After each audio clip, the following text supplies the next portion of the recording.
Alright, let's jump on this lab, see what we've got here. On router 3, I'll do a quick show interface Ethernet 0, and you can see our address is 172.12.23.3/25. And we'll go ahead and send a ping over to router 2.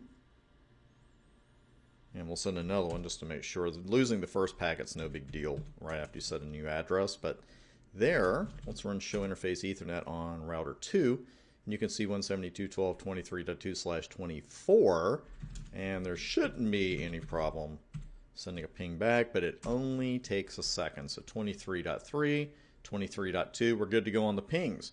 So let's go forward then and start with our OSPF adjacency, or we hope. And we're going to do that on router 3 first. Might see some console messages about OSPF on this one. I'm going to go over this again in another video, but very quickly, this process ID, it's locally significant only. It is not advertised to a downstream router and has nothing to do with our neighbor adjacencies. So we're just going to go ahead and pick one here. And we'll start with our network command. First thing we have to put in after network, you would expect, is the network number.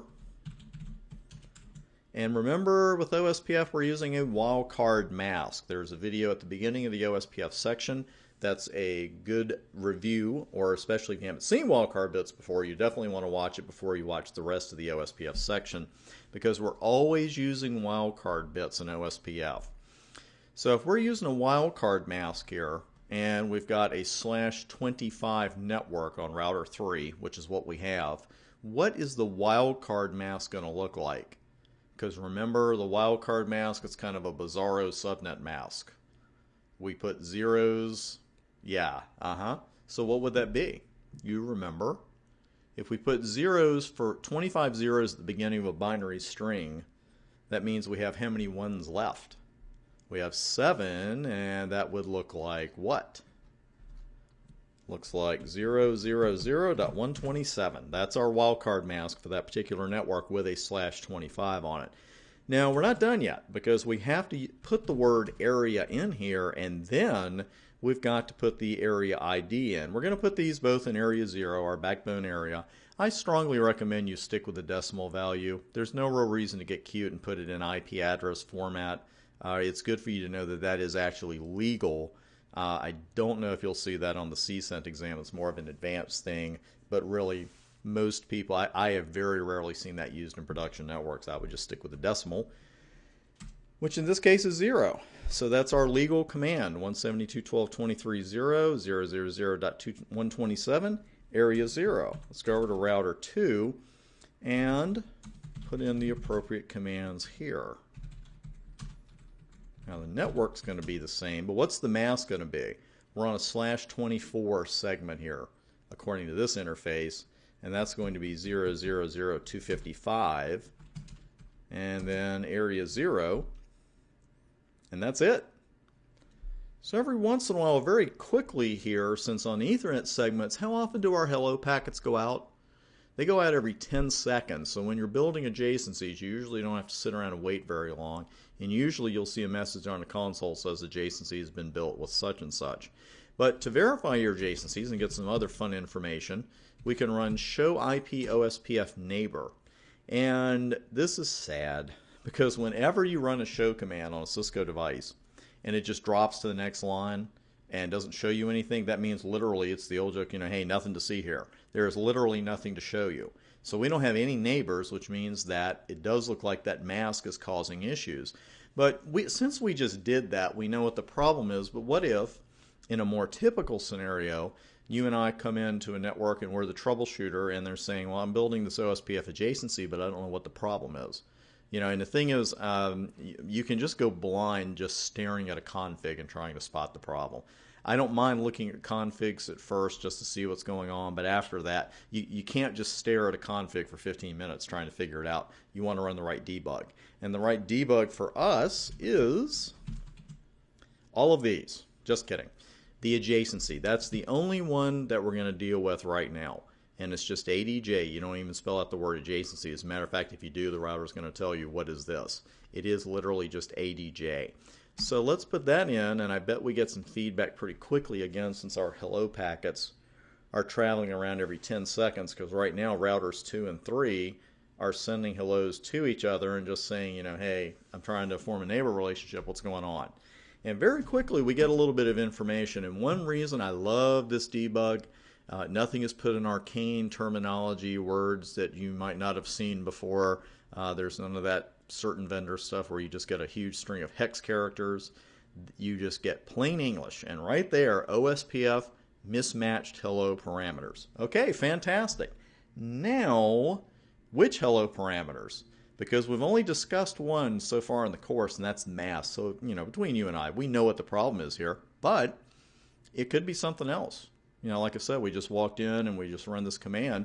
Well, let's start looking at this, and we got something here called a dead. We don't know what that dead is yet. We haven't gotten to it yet in the course, but we can see right there that with a 40 and a 40, that's a match. Because I'm just telling you from experience, you're going to see things in debugs, values that you might not recognize, but if you stay calm and just parse through it, you can see what's going on. Even if you don't know what dead and hello are, and it's the first time you watch the video, we haven't gotten there yet, you can see that these are matches. So that's probably not your problem. I would say that there is a problem down here with our mask statement, considering they're different. So when you get told there's a mismatch and it's showing you this mismatch, not only do you know that it's a hello adjacent, an adjacency issue with the hello parameters, it's even telling you which one it is. So what we will do is go over to router 3 and take care of that. First, I'm going to go into the OSPF config and remove that previous network statement that I put in. And how am I going to do that? Because that was a long statement, right? And those of us who don't like to type, maybe you don't want to do that. Remember, just use your up arrow, and it's going to run through your previous commands, and Control A moves you to the front of that line. I do like that shortcut. Bang. Then if you just wanted to run it again until you got to network, all you got to do is put 255 right here. And that's it. Now, let's change that IP address on the interface.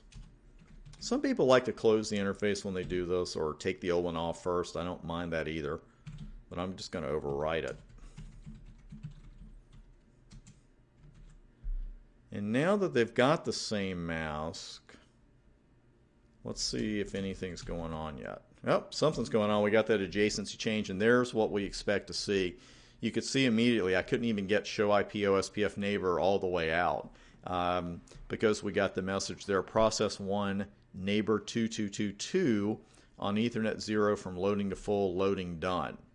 Now, where's it getting that 222 from? That's something to keep in mind for later in the OSPF section of the course. That's kind of interesting because you can see it's showing that we have a neighbor ID, but it's showing 2222. And we didn't even enable router 2's loopback, which was still on there from a previous lab. We didn't even enable that with OSPF, did we? That's something to keep in mind here for later in the course, but you can see immediately we got our neighbor adjacency when we fixed that issue. But more importantly, since we knew what the issue was, we're the ones who caused it and did it on purpose. But you see now how to verify your neighbor relationships with show IP OSPF neighbor, and also a very important debug IP OSPF 80J, because you never want to be the person that's just staring at the config hoping to spot the issue, because our config here is pretty small, right? I mean, it's just not that big. It'd be pretty easy just to do show config and go through it and say, okay, here's the problem. But I'm telling you, as your configs get bigger and bigger and bigger, that gets more and more difficult. That's why you want to start working with debugs now. That's the one thing I wish someone had told me when I was going after my CCNA, the importance of using debugs to see what's going on. So now that we have cleared up that neighbor relationship issue, we're going to cause another one, and we're going to do that with some of those values we saw in that adjacency, in that debug rather, and run some more debugs and run some more tests. So I will see you in the next video.